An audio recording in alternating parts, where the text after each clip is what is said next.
Viralnya aksi pembalakan di kawasan Benteng Kuto Besa menyisakan kekhawatiran.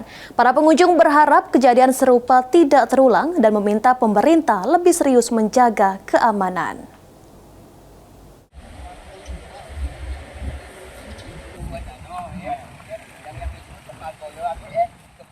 Kasus pembalakan terhadap konten kreator yang terjadi di kawasan Benteng Kuto Besa atau BKB Palembang menjadi sorotan publik.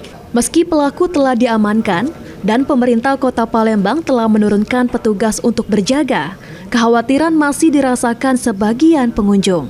Salah seorang pengunjung, Anja, mengungkapkan rasa tidak nyamannya saat mengetahui kejadian tersebut. Untuk itu, diharapkan ada peningkatan pengamanan di kawasan wisata BKB, terutama kehadiran petugas patroli secara rutin. Setelah viralnya kasus pembalakan kemarin, kita merasa aman atau nyaman ke sini, Kak? Pastinya sih tidak, pastinya tidak bakal nyaman lah.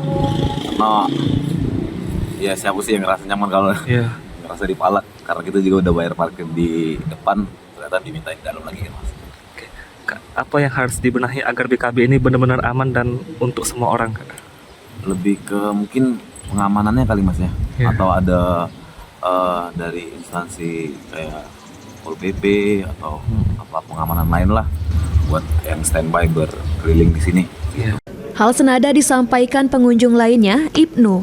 Meski dirinya mengaku belum pernah menjadi korban pembalakan, namun di kawasan BKB kerap ada pengamen yang meminta uang dengan cara memaksa pengunjung. Untuk itu, diharapkan agar pengamanan tidak bersifat reaktif semata. Kalau pembalakan enggak sih, palingan dari pengamen itulah. Ini untuk memaksa kan, memaksa minta duit kayak gitu kan. Kalau nggak dikasih dikejar-kejar kayak gitu aja sih. Kita nggak tahu sih kalau besok-besoknya kayak gimana lagi kan. Kalau untuk sekarang ya lagi aman sih sebenarnya, karena baru viral. Nggak tahu kalau kedepannya kayak gimana. Kalau makin aman pasti makin ramai sih sebenarnya.